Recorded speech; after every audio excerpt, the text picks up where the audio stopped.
Thank you, everybody. Welcome to the session this morning. My name is Heather Hill from the University of Western Ontario, and I will be your session moderator.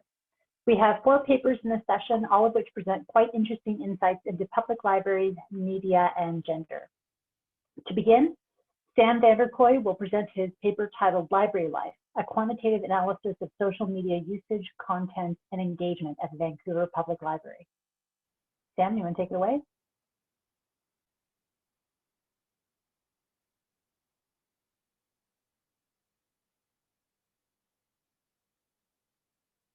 Oh, you're muted, Sam.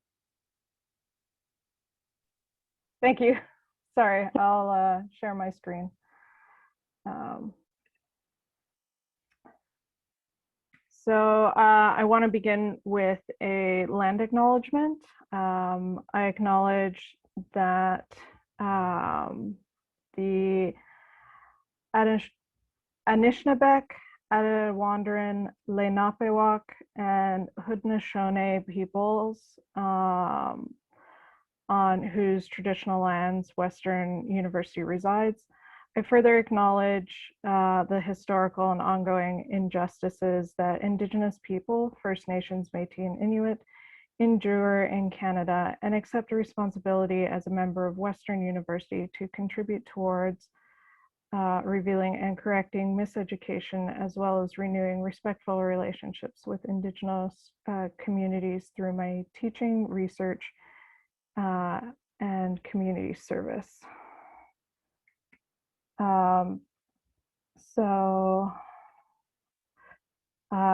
This quantitative content analysis, which is part of a larger pilot study, examines COVID-19 driven changes in social media, which I talked a bit about the larger study in my poster session yesterday.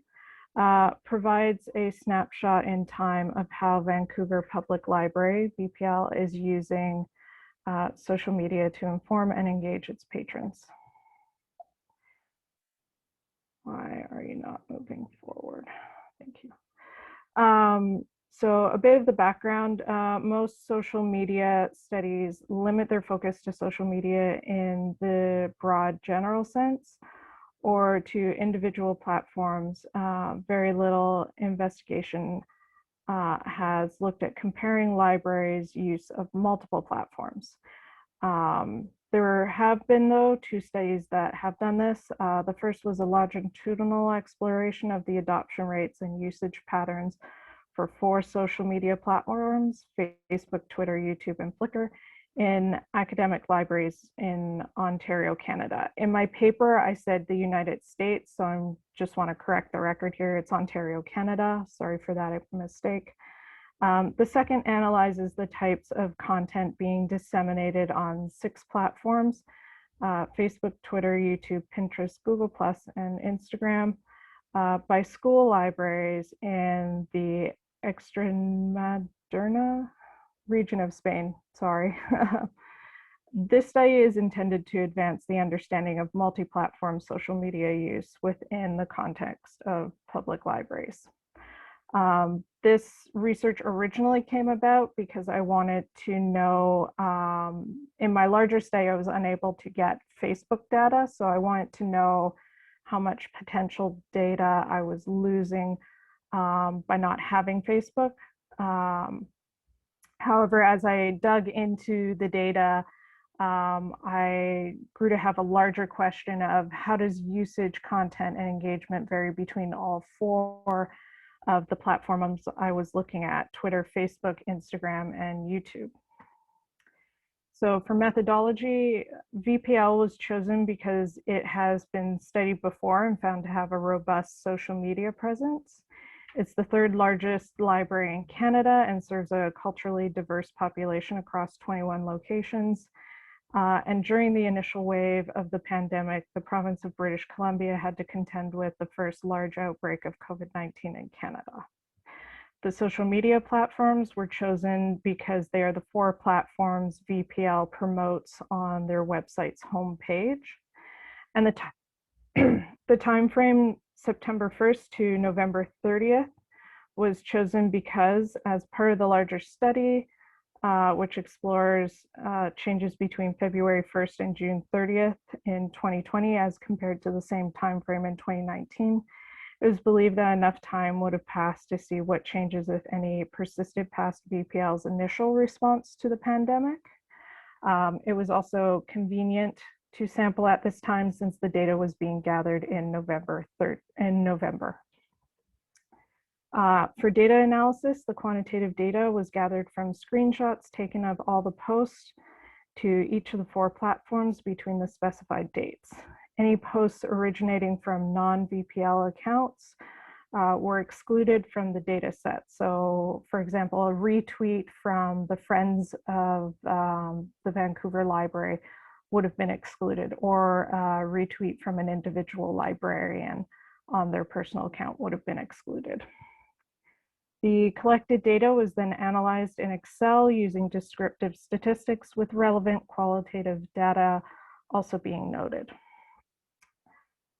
In terms of definitions for the content categories, overlapping content was any posts that appeared on more than one platform and met at least 2 of the following 3 criteria. The posts were published on the same day, the posts contain the same picture, and/or the posts have 1 or more sentences in common.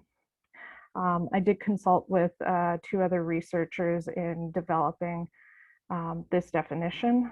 And from the overlapping content, a subcategory emerged, which was identical content, that is overlapping content that meets all of them, of the above criteria, and the posts appear on Facebook, YouTube, or Facebook, Twitter, and Instagram, sorry. YouTube did not overlap with any of the others. Original content was therefore any posts that did not fit the criteria for overlapping content. So this would be an example of overlapping content. Here's a Facebook post and a Twitter post. They have the same picture, and I've highlighted where the sentences are the same. But this one was posted on October 16th, whereas this one was October 23rd. And I say 1 or more sentences because Twitter often condensed, due to character limitations, its messaging. So another example would be, this is the same Facebook post. It would not be considered overlapping content with these 2 posts. Even though they're all advertising the same event, the picture is not the same, the date is not the same, and none of the wording is the same. Whereas these 2 posts would be considered overlapping content. Here's an example of identical content. You can see the picture's the same between all of them. They were all posted on September 25th. And they all have the same channeling our inner Ruth Bader Ginsburg, this hashtag Bookface Friday on all of the posts. In terms of engagement, engagement was measured by examining the number of reactions, likes, dislikes, etc., comments, views, and shares each post received. And according to a 2018 literature review on social media engagement, these are the most common metrics used for evaluating engagement. And in fact, until very recently, this is exactly how VPL was measuring their engagement. So what did I find? I found that most frequently Twitter and Facebook were used. You can see over here, Facebook was used quite a lot more than Instagram and YouTube, and then Twitter was even more than that. And I think this is because there's the idea that because these 2 have more followers, there's more theoretical exposure. And so they tend to be leaned on for that. In terms of content findings, Twitter provided the most original content. You can see it over here in the black. However, this original content only made up 66% of its posts, whereas YouTube, despite having the smallest amount of posts, had 100% original content. Facebook and Instagram both had more overlapping content than original content, although Facebook is statistically about the same. I wouldn't be surprised if a larger study flipped these two numbers. However, not with Instagram, because it's a 2 to 2/3 to 1/3 ratio. Finally, while YouTube and Facebook's content consisted almost entirely of storytime programming, and actually in Facebook's context, it was all virtual storytime. It's YouTube that had a few other things. Twitter's appears to be primarily consistent of marketing, VPL's virtual programming, and Instagram appears to primarily relate to readers' advisory. Overall, 42% of the content VPL posts to its social media platforms consists of overlapping content. So you can see the 42% here, which was made up of 18% Twitter, 18% Facebook, and 6% Instagram. And then this is Twitter, Facebook, Instagram, and YouTube up here. In terms of engagement, which I have a bunch of tables in the paper if you want to look more at the specific numbers. But in general, reactions, comments, and shares reveal that Instagram consistently generates the greatest number of reactions, although Twitter can easily outperform it when a post goes viral. They had several posts go viral in September when they posted relating certain books to the K-pop band BTS. But regardless of whether viral outliers are included or excluded, Instagram still generates the greatest number of reactions. Facebook generates the most comments and YouTube the most shares when viral outliers are included. However, Instagram generates the most comments and Facebook and Twitter the same number of shares when they are excluded. An examination of the identical content between Facebook, Twitter, and Instagram shows that despite Instagram having the smallest number of followers, it reliably outperforms the other two platforms in terms of reactions and comments. A comparison between each platform's original content and its overlapping content demonstrates that on average, original content gathers significantly more reactions on Instagram and Twitter, and significantly more comments on Facebook, and significantly more shares on Twitter. So what does this all mean? In terms of usage, with Facebook and Twitter receiving the most posts, this is consistent with the literature as multi-platform surveys, i.e. surveys where libraries are simply asked, what platforms do you use? Facebook and Twitter are most widely used. The fact that YouTube receives the least number of posts out of the four platforms is also consistent with the previous studies. Even though a recent Pew survey shows that 81% of Americans use YouTube, while only 69% use Facebook and 23% use Twitter. Colin and Kwanhase, Kingsley, and Jones and Harvey theorized that this is likely because YouTube's content requires a relatively high level of effort and training to create, as opposed to other platforms' content. In terms of the content itself, this study found that 42% of VPL's overall content overlapped between platforms, with 34% of that overlapping content consisting of identical content.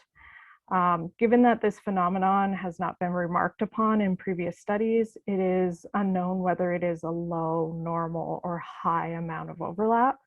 And I kind of want to dig into that a bit more and do a larger survey of libraries with different demographics to see if this is a low, normal, or high amount.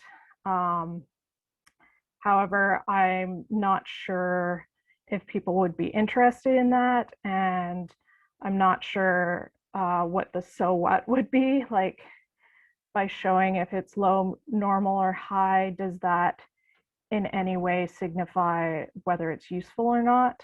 I don't know. If you have ideas or thoughts, definitely hit me up and we'll talk about it.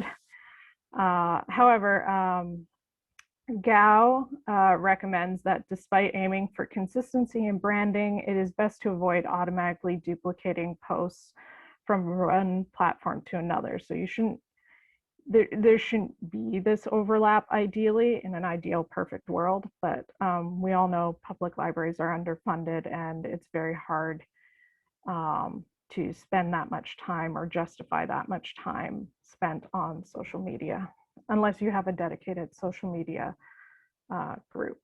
Anyway, Gao advocates for adapting content to specific platforms by paring it down to different essentials.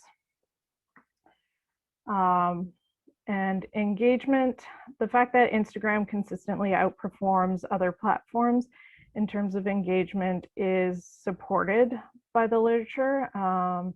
Balanez et al. Note the level of engagement happening on Instagram blows away any other platforms. And Fonseca notes that Instagram is enjoying a popularity second only to Facebook. Also, the recent Pew survey shows that Facebook is the third most popular platform after YouTube and Facebook, and it has a general upward trend. Despite this popularity, however, VPL posts relatively infrequently on Instagram, and when it does post on the platform, the majority of its content is overlapping content, 77% of which is identical content. According to Fonseca, Instagram, particularly its Insta Story feature, can be used for so much more than simply promoting and advertising. It can be a reference tool, an education tool, and even a participatory tool. Fonseca encourages libraries to think less about posting and more about programming. I really love that quote, and I highly recommend the Fonseca's article if you're interested in learning more. Limitations. Obviously, this is only a small snapshot of time, and it's with a single public library.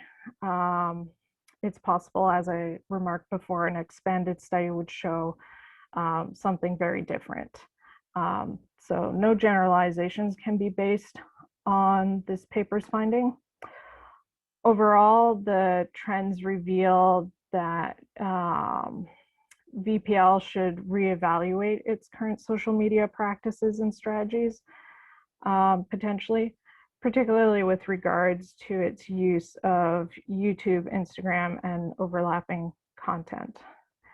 Additionally, despite not being able to do anything generalizable, these findings do highlight the importance of ongoing metric-driven evaluation of social media strategies within libraries.